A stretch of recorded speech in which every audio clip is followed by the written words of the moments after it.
Hello everyone, and welcome to another read-along. This is your friendly heads-up warning that we are going to be going into a critical reading of Zenith. That means it will not only contain every single spoiler, but if Zenith is one of your favorite books and you cannot stand to see it ripped apart into little tiny pieces, then this isn't the review for you. See you next time. Thanks for playing. Hey everyone, we're back with chapter 78. Adam will probably leave us. Because he's got stuff to do today, but we're gonna keep reading this thing because we're so close to the end, you guys. We're so close.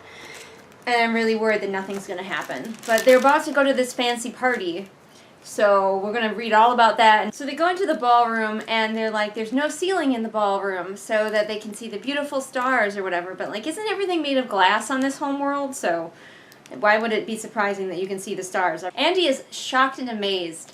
The ballroom floor is like, there's like a projected or something from beneath. They're essentially walking on like a giant screen that has like a nebula in it, so it looks like everybody's like, whoa, we're walking on the stars. But that's technology we have right now. You can go into a place where you're essentially walking on something that can make you feel like you're walking on a nebula. But Andy's like, I don't know how they did it. It's amazing. What is this technology? Well, my days of not taking you seriously are certainly coming to a middle. These last several chapters have been trying to have this theme of, like, wealth, the 1% ignoring what's going on elsewhere, with the general and them throwing this party, even though there was just recently an attack on one of their allied planets. And it's like, okay, but, like, this theme came up very recently, and it's a bit late, again, for the book to decide it's trying to tell you something and make a point. It just says, the wealthy citizens of Mirabel didn't stop for anyone. A party was a party, no matter what hell was raining down around them. Money was the ultimate protector. As usual, this book is not subtle. This party, this ball, is the sort of thing that you would normally put in the middle of your book. Like mid-beginning to middle of your book. Because it is just sort of like she's walking around, she's whining and downing, the mood's a little bit tense with her and Valon because everyone's staring at them. People are going to come up and talk to him about politics and stuff, and it's like, this is the mood that you want to create maybe in the middle or even near the beginning of your book.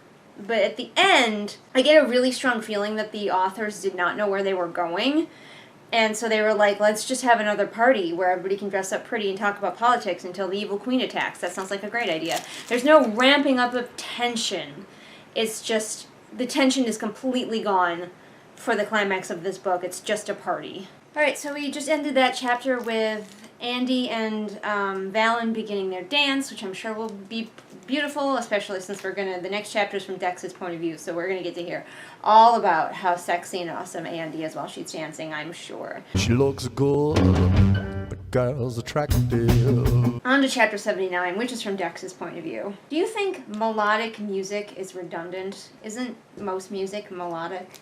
I would disagree, although I tend to disagree with you on these things, but... It doesn't really tell us much about what kind of music is playing, though. It's just melodic. The chapter's literally 2 pages long, or no, it's a page, because, like, the first part is just the header. So it's a page long, 1 page of Dex describing how sexy Andy is. She looks good. Wow. That was stupid. So many wows. You're so impressed. I'm impressed by the stupidity. We're going to go on to chapter 80, because it's like 4 or 5 pages long. We're back with Andy. Hopefully someone will kill her.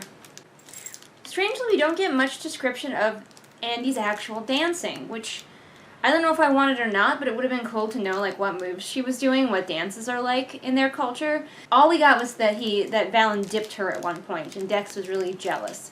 And he talked about how sexy she looked in her dress. Like, no details about the dance itself, and now it's over. It felt like the dance was built up pretty highly with her and Valon, and then we got none of it.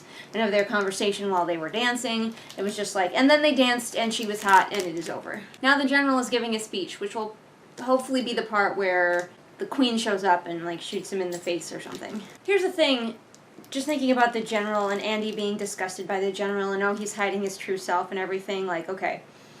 Let's look at the general. He is a military leader. He won a war. He's basically the king of the unified systems, okay. Maybe that makes him a little power hungry and evil. But his daughter died. his son was kidnapped, presumably. As far as we know, maybe he orchestrated the kidnapping. He got a pirate who kills people to rescue his son and got his son back. And he continues to treat the pirate who kills people like a pirate who kills people. And we're supposed to be mad at him for wanting to, like, rein Andy in. Because, oh, she's the free spirit we're supposed to like. But she's a dangerous criminal. It's not even like it was a mistake. Like she didn't really murder people and everyone thinks that she did. She kills people and marks them on her sword. And yet the general's the bad guy and Andy's the good guy. I mean, he was in war. He did kill people in war, and maybe that could be considered the same as what Andy did. Some people might consider it the same. But, like, I don't know. I'm just not feeling the general as this slimy, horrible villain yet. It's probably going to be revealed that he, like, totally sent his son to be in prison to sabotage the queen or some shit. I don't know. The general just gave essentially the same speech twice, so that's great. This is why we're celebrating. And then a couple paragraphs down, he said it again, but slightly different. And if it wasn't for these authors being so repetitive, I would think maybe they're trying to send a message with the general saying it twice, but no, these authors, that's just them. The book has gone full meta. Andy thinks of the speech, this was a waste of her time. Yep. Andy's thinking about when the party's over and she gets to leave in the Marauder, but that just makes me think about how the general is pardoning a dangerous criminal who's going to kill again. Okay, maybe Val's not gay? Because Andy's watching the crowd because she's bored, and she sees some guys making eyes at some girls, and she thinks about how they're probably going to flirt later, and then dance, and then, you know, get married and have a boring life together. And then she thinks about how maybe she and Valon could have had that if she had stayed. But, like, I thought that it was implied that he was gay, or at least not interested in romance, so I don't know. Oh, I really, really wanted... I was like reading so fast, hoping. Because Valon goes up on the stage with his dad, and his dad makes a speech about how they got Valon back, and they won't bow to fear, and blah, blah, blah. And I wanted with all of my soul for Valon to pull out a gun and shoot his father, and that to be the end of this chapter. That's what I would have done. I would have had him be like, shake hands with his dad, blam. Instead, Valon just looks uncomfortable. And the next chapter is from his point of view, and then maybe he will then do something, but like this chapter would have been the perfect place for bang! Look how little is left, and still nothing is happening. I'm really worried that the twist of this book, the ending, is just going to end with a cliffhanger of the evil queen attacking, and we'll have to be supposed to read the next book. We're going to stop here, but we're very close to the end, and still nothing is happening. There are many, many books that have been, like, people have been like, the book was really boring, but then it got to the end, and it was like, I gave it an extra star because that ending was so intense. This book doesn't even have that. This book has nothing. I don't know what this book has. Ships, a cool ballroom. Glass ships and siding, and pretty dresses. If you're into dress porn with a side of crappy space battles, maybe this book is for you. Hey everyone, we're still reading this book. I always get to this point where I feel like every book I'm reading is the book that doesn't end.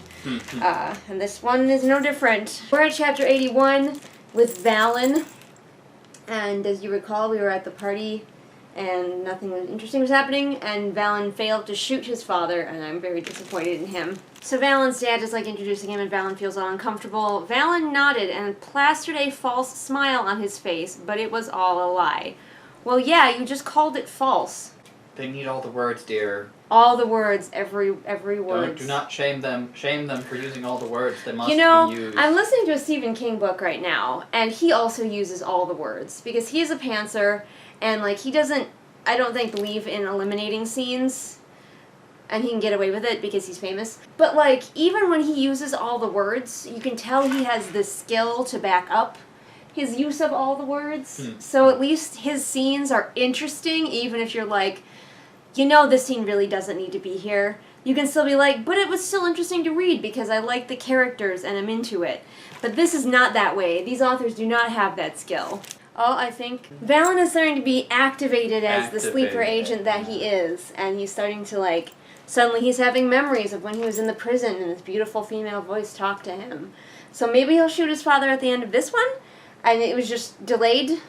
This also reminds us that there's something going on with Valon's blood, which was not brought up since it was initially brought up in by Andy's crew. So apparently he came all the way home, and the doctors here did not notice it either. Oh, okay, he's not shooting his dad. That would be too dramatic. He's stabbing him while thinking to himself, vengeance will be mine.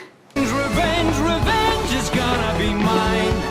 Revenge, revenge, revenge is gonna be mine. And then he stabs his dad in the chest.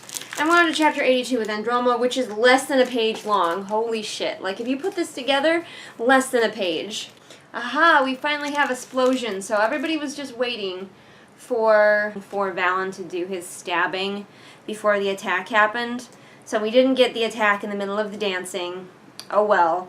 But once again, we do have the attack in the middle of some kind of party, which seems to be the only way these authors know how to write an attack.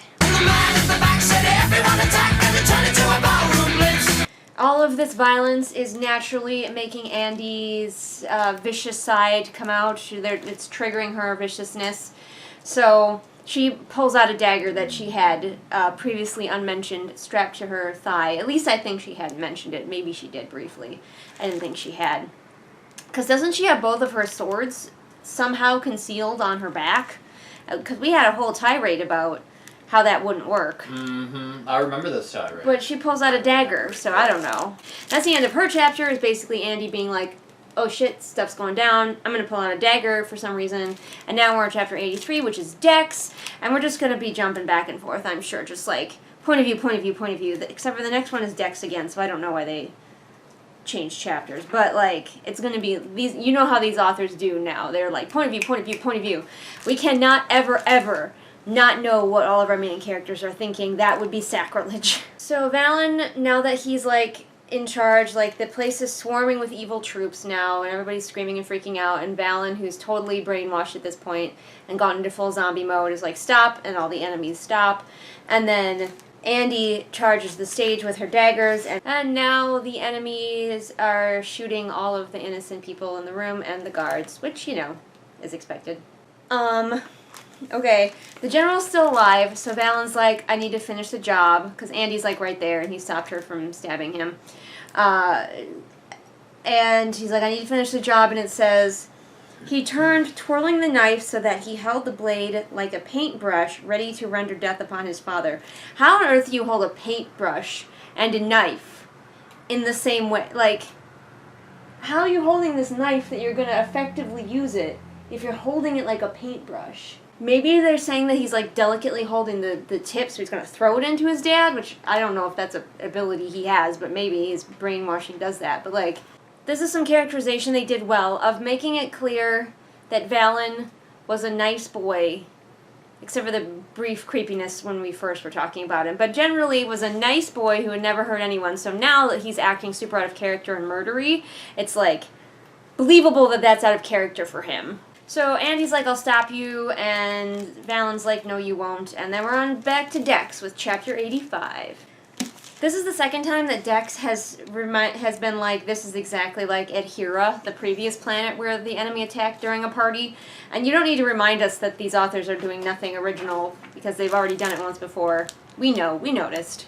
It's nice that Dex is just able, even though everyone's being gunned down, Dex is just able to stand here and think about things for apparently as long as he needs to. He's just like, we have no evidence that he's hiding or you know, hunting cover or anything like that. He's just like thinking about this and watching other people get gunned down.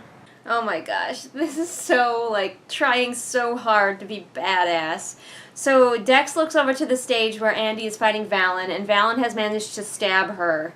And she dropped her electric knife, but she bent down to pick it back up, and when she stood, somehow hauling herself up on shaky feet, Dex knew that Valon would die, because it was not Andy who rose, but someone else in her place, the Bloody Baroness.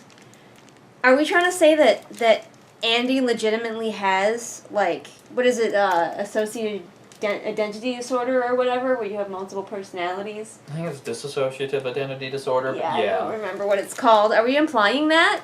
Is that what it's been all along? Is the Bloody Baroness a separate personality from Andy? I am so confused, but I'm going to read the next chapter, because again, it's like a page long. Chapter 86, back with Andy. Wait, just a goram minute. So Andy is fighting with Valon, and she sees out of the corner of her eye that her crew is like running to rescue her. And then she hears gunshots, and then she sees Lyra go down. And then she sees the other two go down, including Breck, who is bulletproof. So what is going on? Did we forget that she was bulletproof, or are these special bullets? I'm very confused. Are we gonna have like a time loop or something? Because now Andy's been stabbed in the chest. Are we just like, what is gonna happen last minute that saves all these people? Because there's other books, so at least Andy has to live. No, Andy, don't do that. Whenever there's a puncture wound, you leave the item that's puncturing it in the wound. And then Andy passes out from being stabbed very much. And we're back with Dex. Hooray! Chapter 87. What I want to know is, like, what about this chapter had to be from Andy's point of view? Couldn't Dex see that Andy was fighting with Valon? Couldn't Dex... Wait a second. Andy is passed out, but the Bloody Baroness. Yeah, what happened to the Bloody Baroness? I don't know. She lost, I guess. She's not that bloody. Aww. I don't know. There was nothing Bloody Baroness-y about this chapter, so it wasn't that badass after all. Dex was all like she was going to be so badass, and then she was immediately stabbed.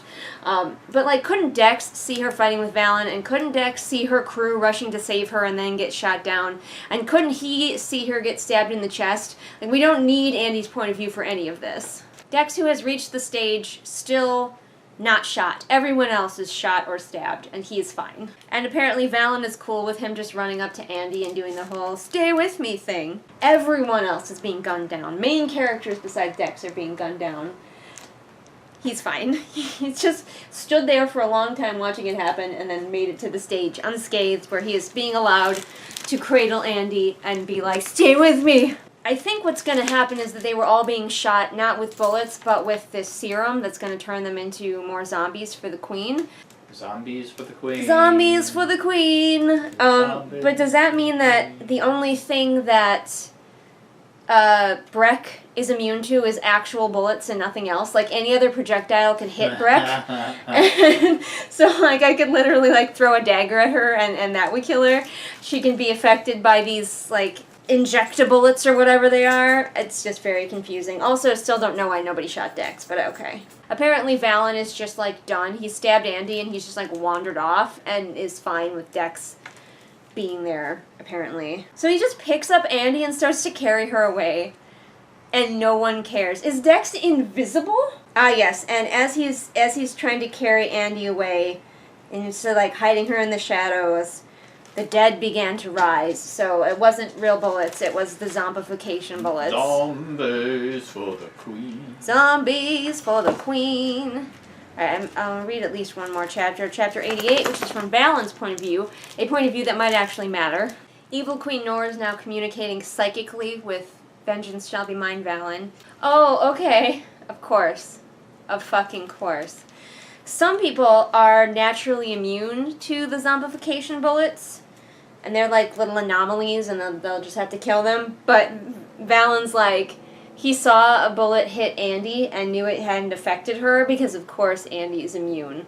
Why wouldn't our hero be immune to it just randomly? It would be a lot better, too, if, like, we found out that some people were just immune to this zombification thing earlier, instead of Valon being like, oh yes, and some people are just immune, so we'll just have to shoot those ones. Andy's immune, by the way. So the way that Queen Noor arrives, it feels like you as the reader are supposed to be, like, slightly shocked and amazed that it's her, but it's obviously her. Like, who else would it be? So Valon, like, rounds up all the zombies and is like, bow to your queen, and then she comes out and it's like, big reveal! It's obviously her.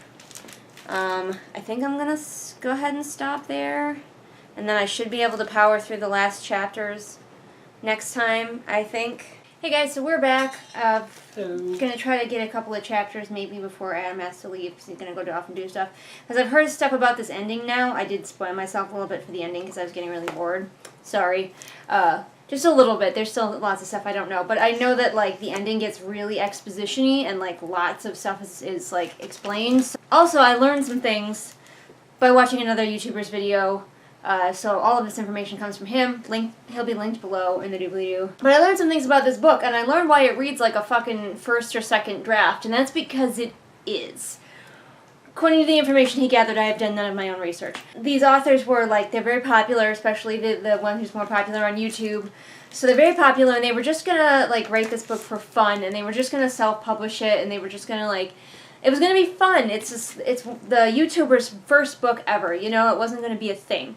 But then, their fans lost their minds over it, and because so many people were so excited about this, it was picked up by a publishing company. And that is why, and then they had, what I believe, like half a year, and maybe even less, to publish this book. And so that is why it reads like a first draft. That's why it reads like nobody edited it, because nobody did. There was not time. There was not possibly enough time for them to make revisions to this thing. So I do have a newfound sympathy for these authors, because it wasn't meant to be this, and I would have liked to see what they could have done with it if they had been allowed to see all of the flaws and fix some of them.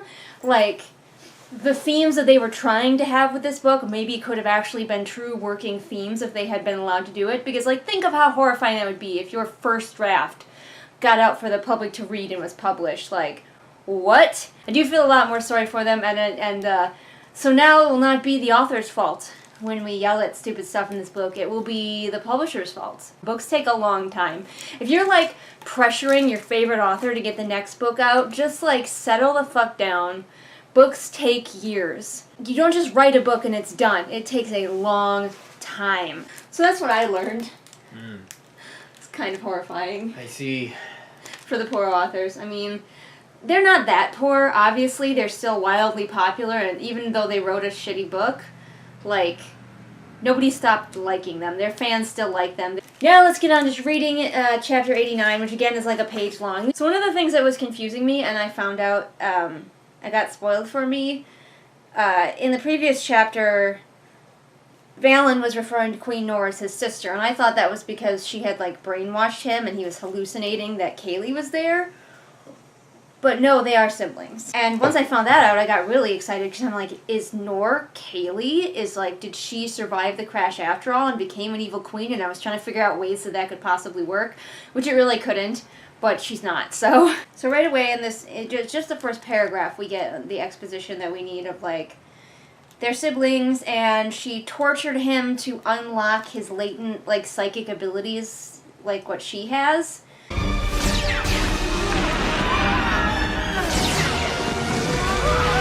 Which, I don't know, seems mean. Is torture the only way to do it? Could she not have just, like, talked to him? Yeah, she had to torture him. Only way to do it, dear. Only way to do it, I guess. So are we saying that if Noor, like, if her planet had never been bombed to near non-existence, she would have never manifested her psychic abilities either? Yep. Oh. Sucks to be them. So now we do know what happened to Noor's mother, who was that girl from the beginning, who was in those very, very confusing chapters. Probably still could have done without those confusing chapters. But we know that why Noor's mother went with the general now, so that they could have babies. That was a really, like, did the mother plan that? That's a really long game, to be like, I'm going to go with the general and have a child with him so that later my children can reunite and take over the galaxy. Now this is kind of stupid on Noor's part. The leaders, she's got all the leaders all zombified, and she, like, brings them up on the stage and she slits all their throats. But they're zombies, so she could use that. If she was feeling subtle, instead of just, like, marching around with her army of zombies, she could be like, yes, these are still the leaders, and she could be the puppet master controlling them all. But no, she just killed them, so, I mean, I guess. Chapter 90, Lyra's point of view, less than a page long. Holy shit. It's like 3 paragraphs long. This is just Lyra being brainwashed and thinking about how great the queen is.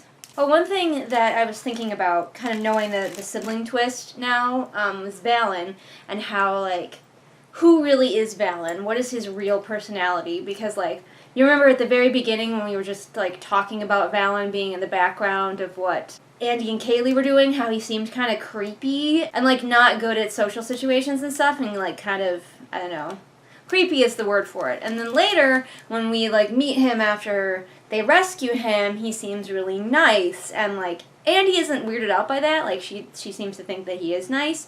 So, like, maybe that was his real personality. But we now find out that, like, he was working for the queen all along, so was that his real personality, or is that his brainwashed personality? Like, who is Valon? And I think that, again, if these authors had had more time to edited this, they might have figured that out and made that a really cool part of the story. But now it's just confusing because you've got a character who has no character. You have no idea who he is. You kind of could do something with that, a character that the reader has no idea who he is, but like any action he takes now, you could claim that's it within his character. Like, he could do whatever. He could start juggling geese, and you'd be like, yeah, that was his character all along. Some people juggle geese. Alright, chapter 91 is from Dex's point of view, so we finally figure out where he got to. Because as you recall, he was allowed to sneak away with Andy's body for reasons that are completely unexplained. Maybe Valon let him go, which could be part of his personality, or not. We have no idea who Valon is. Oh! Wait a minute, wait a fucking minute. So not only did Dex drag Andy away, but also the general. So he has them both. How did he do that? Dex is the space idiot who somehow rolled like a perfect score on his stealth roll and just became invisible and took Andy and the general off of the stage right in front of Valon's face. And Dex is hiding here with the general and Andy having an existential crisis. Like, most of the paragraphs are just like him freaking out. And he has tried to do nothing. Like, both of them are just bleeding out in front of him and he is doing nothing. Fortunately, General Cortas, arguably the most competent character around, whispers that there's a secret tunnel for them to escape. Secret tunnel. Secret tunnel. So there's a bartender droid behind the bar where Dex is hiding, and there's fortunately the bolt hole is like right there, so they don't have to try and get back out from behind cover again. And Dex tells the droid to help, and the droid grabbed the general by the collar and hauled him away like a tray of heavy drinks.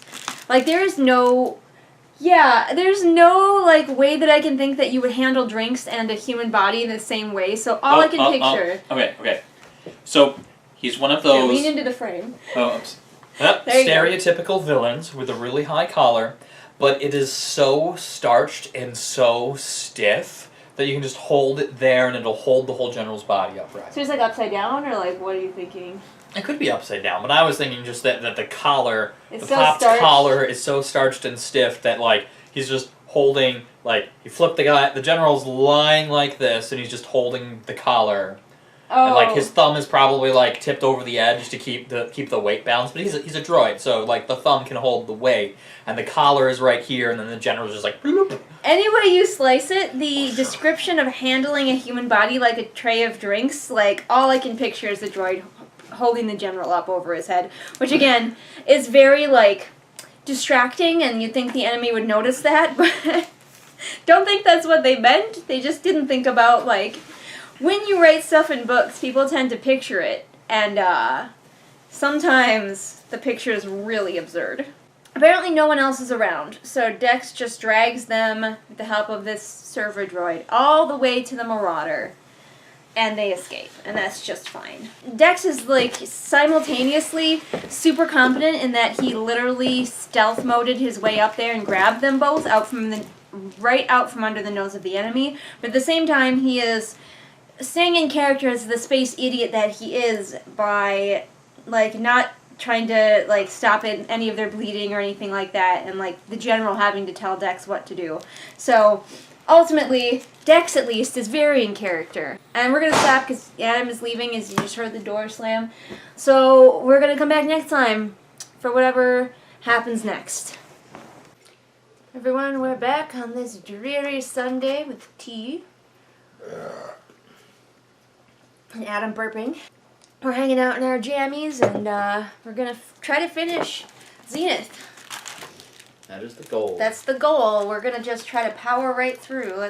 Chapter 92, we're back with Androma, and it's in italics, so I'm guessing that it's in the past. It's a much needed flashback to the time when she killed Kaylee. I know everybody was like clamoring. And by everybody, I mean exactly 0 people. Everybody was clamoring to hear the real play-by-play of when Kaylee died. Look, it's Abby the ferret. Say hi, Abby. To all the people. You know what I would have done with this flashback? It's, it's very intense, and Andy's like pinned in the ship, and Kaylee is like dying, and fire and death and destruction. I would have put this at the beginning of the book, to be honest. Just put it right at the beginning. It's intense, it draws you in, and then have Andy wake up to that instead of like this sort of vague thing that she was dreaming about at the beginning of this book, or don't even use it like that and just have it be the prologue or something. Like, give this to us right away. You don't need to save this. So yeah, it's just the story of how Kaylee died in the ship. They were both trapped. Kaylee was impaled. Andy managed to crawl out, and then the ship exploded. But it was like the one of the most intense, like, present things, because it was already a flashback, so Andy couldn't flash back any further. The authors were forced to just, like, write actions and what was happening and what the characters were doing and seeing, instead of being so introspective, and I think it really worked. I think if these authors would practice that more, I think it was mostly the one inexperienced author who wrote most of this. If she was able to practice that more, I think that is her strength. But I think she really relies too heavily on the introspection, the what are the characters thinking at any given moment, instead of saying present with us, the reader, and telling us what is actually happening. And we're on chapter 93, we're back with Dex. Nice of Dex to finally decide to bandage Andy. He decided, however, that the general is too far gone, so I guess. I mean, Dex, it doesn't seem like Dex is an expert, but sure. Don't try anything, Dex. Oh, convenient. Okay. It's super fucking convenient. So, Lyra's brother happens to be on the ship. Like, Dex didn't know that he was going to be there. He's just, like, hanging out on their ship for some reason, not at the party or anything. So, Lon is just there. And Lon, like, okay, I'm just going to read you this. Along with his scales, Lon had inherited something else from his radiation-affected ancestors. He was a universal donor. You don't get more MacGuffin-y than that. He drags these injured people onto a ship where an alien happens to be who just happened to be irradiated in the right way that he can donate blood, but he can only donate blood to one of them because he doesn't have enough for both. So, of course, Dex chooses Andy. And it's like, wow. That is the most convenient thing I've read in a very long time. I guess when they say universal donor in this book, they mean universal, as in he could donate to anyone in the universe, including aliens and people he's not the same species as. Poor General Cortas, like, he doesn't deserve this. I've already been over how he didn't seem like the worst leader ever, like, alright, so he's a Richie Rich, and he's in charge of a lot of things, but, like, he's not done anything terribly evil, and now Dex is, like, berating him as he dies, like, what do you know? And the General's like, I didn't know this was going to happen. And now the General's going to admit all of the things, but we have to have a chapter break. Oh, we're going to have a flashback from Claren, who, if you remember, was Noor's mother as well as Valon's mother. So we're going to find out about the General having a baby with her. And, see, I already know this because I spoiled myself, but, like, a lot of people are mad that it was kind of glossed over that she used her mind powers to rape the General, and it's just kind of glossed over. And I don't blame people for being mad about that because, like, rape of men is often glossed over as, like, fine for some reason. Oh, this is creepy. Also, she uses her mind powers to control her babies. So, like, when she wants the baby to sleep, she can just use her mind powers to make him sleep. And she's talking about how, like, Valon was more powerful than Noor because sometimes he wouldn't take her psychic suggestion. And that's just, like, kind of horrifying to me. I don't know, maybe it's just me. Is that horrifying to you, Adam, that she would use her psychic powers to force the baby to, like, sleep? Well, it depends on how much is force and how much is just gentle cajoling. But, like, it does remind me of the Umbrella Academy, where the lady with the voice powers used them to force their kids to do stuff. And, like, she'd tell them to stop crying, you know? Even if they're a baby, like, babies usually cry for a reason. And if you just shut them up, like, I mean, sure, sometimes babies don't cry for a good reason. Sometimes their reason is, I'm sleepy and I don't feel like going to sleep. Also, apparently she didn't love Valon like she loved Noor. So that's great. This poor kid has psychic powers but had to come into them by being tortured. His mother didn't love him. His father's an evil general. Well, evil. Honestly, Valon would be a pretty interesting main character to follow instead of Andy. And here we have a flashback of her sexually assaulting the general by forcing him to come and kiss her when he does not want to. In this chapter, it's basically the queen. Now that she has the son that she wanted with the general, she uses her mind powers to command the general to send her back to her homeworld, where she will raise up her 2 powerful psychic babies to take over the galaxy, as you do.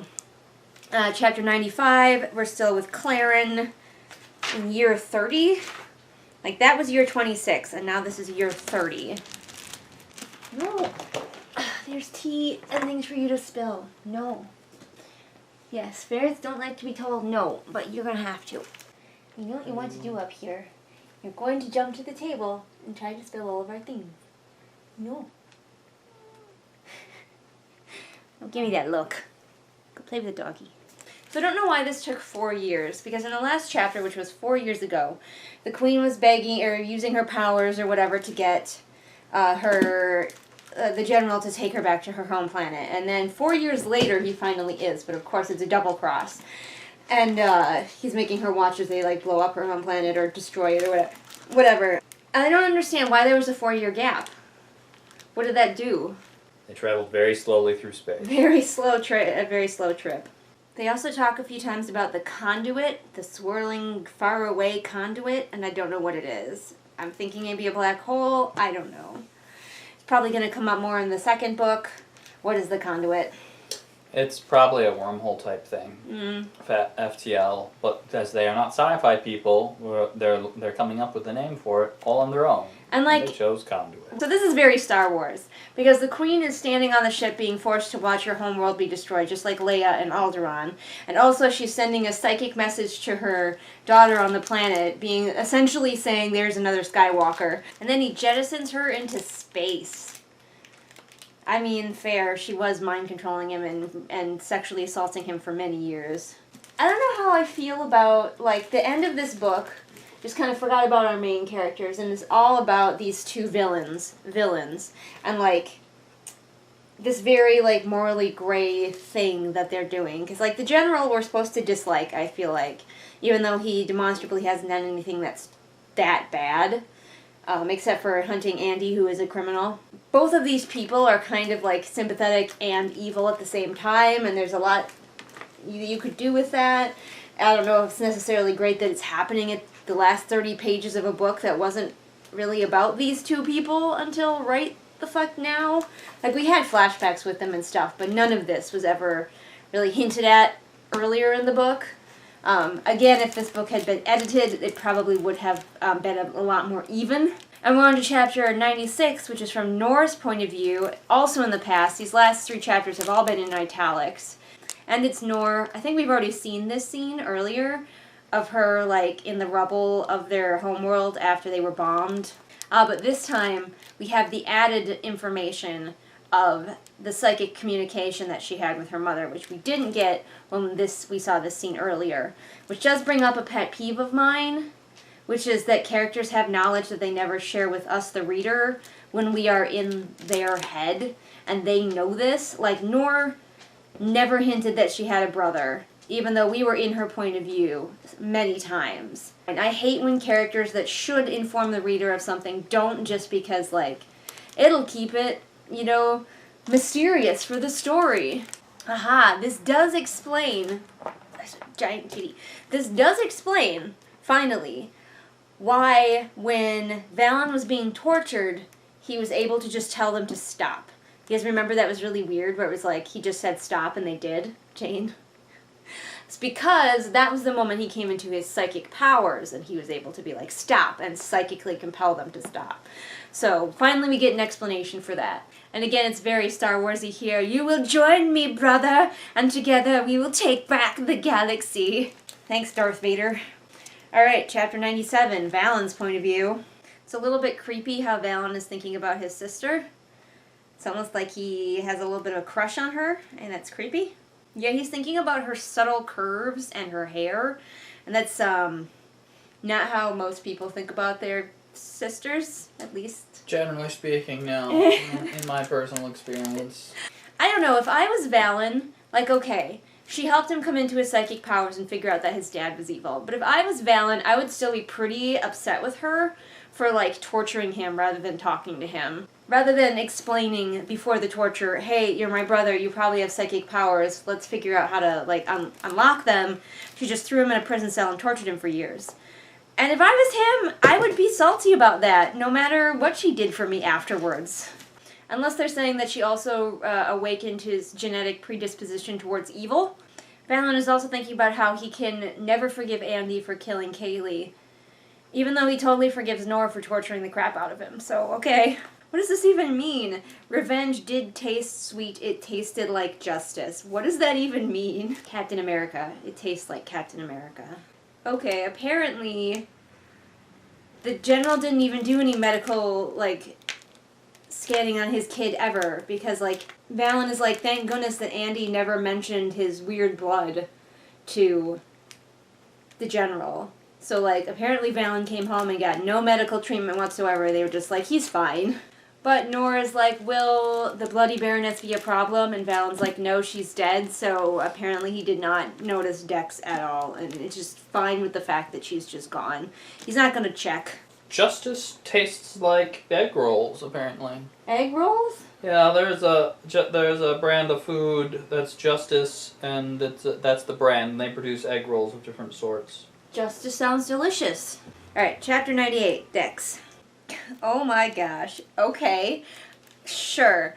So the general is obviously, like, about to die, and he asks Dex to, like, get him his, like, a pad so he can log into his, like, general secret network, and he scans his hand, and he scans his eyeball, and then he does the same for Andy, and I'm like, oh, okay, he's doing, like, a last-minute pardon thing, so she'll be free. No, what he's doing is making her the general. He's making her the leader of all Arcadia after he dies. What? What? What? Did you hear what's happening? Someone's becoming the leader of Arcadia. Andy! Didn't Arcadia just get blowed up? No, it's been taken over by Noor and her zombie army. Surely there must be a better plan than that. But no, he is making Andy essentially the leader of the entire planet. Queen Unstable herself. That'll be perfect. Unstable Queen Noor versus unstable Queen Andy. They can just have a crazy off. I don't know. Alright, and so it ends with the Bloody Baroness took his place, and that's the last of this book. That's the end. Because Andy is now the commander of Arcadia. Great, good. Yes, they're all so screwed. But yes, that's the end of this book, and yeah, that was a mess. Now we know why it was a mess, but that doesn't stop it from being a mess. And me being pretty angry with, like, the publishers and the, whoever was responsible for this being pumped out in the condition it's in, because it needed so much more editing, and it needed people to go through and be like, this scene needs to be moved here, this scene should be eliminated, this doesn't make any sense, this is a huge contrivance.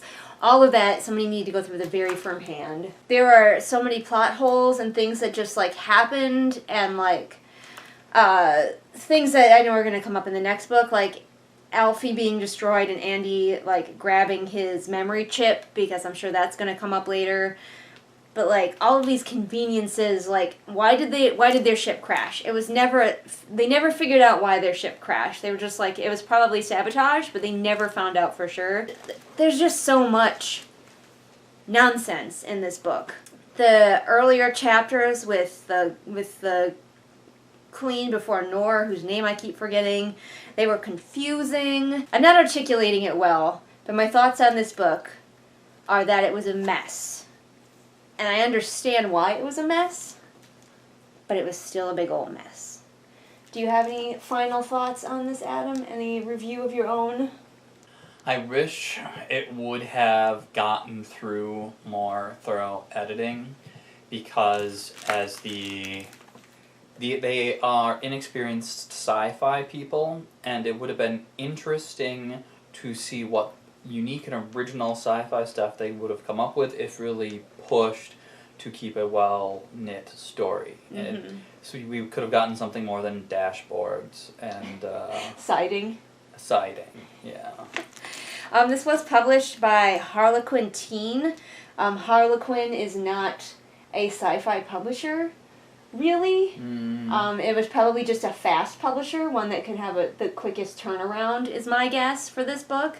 Because there was money to be made from these rabid fans. I don't know if it would ever be great, but it could have been so much better if it had taken the time that is normally required from a book to actually become what it should be, I guess. To go through multiple rounds of editing, of big developmental edits, of small developmental edits. It needed a lot of work. And this is why we don't publish our first drafts, ladies and gentlemen. Because they don't make any ding-dang sense. This girl got a little carried away with her acknowledgments. She thanked Scotland and Sam Hagen for being handsome on her phone wallpaper. So guys, we finished. We have made it all the way through. Thank all the space gods. What are the god stars? Thank the god stars. We've made it through this. So start thinking. I've been thinking. I've got a couple of things that I might put in my next poll, but I don't know for sure. But like, this is your chance now. Comment below. If you made it all the way through this, you know the rules. High five the screen if you watched it from beginning to end. And if you have a book that you want to see me do, my only rules are going to be that, like, I will not do a read-along for anybody who's, like, a small self-published author who doesn't have a huge fan base, who isn't well-loved. I'm not going to tear down anybody who's already small. I'm not going to kick downwards. But if you know somebody who's, like, a Wattpad sensation or whatever that's, like, established and published and is fine, will be fine, my negative review will not hurt them in the least, then feel free to please comment it below. Did you have a thought, Adam? The poor Wattpad sensation. Keep an eye out. Eventually there'll be a poll figuring out what the next read-along should be. So what if they thought you would like one of these smaller authors? I still won't do it, because even if I like it, I am still going to be harsh, and I don't want to hurt any small authors. I'm not that mean. Ah. See. We found the threshold of my meanness. That's where it is. Now what you gonna do? Oh, I don't know. I should probably say goodbye. Put this back on. Just for a couple more seconds. Alright guys, you guys know the drill. I post new videos Mondays and Fridays. All the links, social media, doobly-doo. Support me on Patreon or whatever. That's it. Bye. There's a ferret on my foot. It's that time again. It's time to shout out this month's lovely patrons. Lennox, Amanda, Jenny, Joseph, Kim, Lisa, Sabby Panda, Sam, Sarah, Savvy, and Scribbling Cat. I'm still so astounded and honored that I have so many awesome patrons helping me out. You guys rock.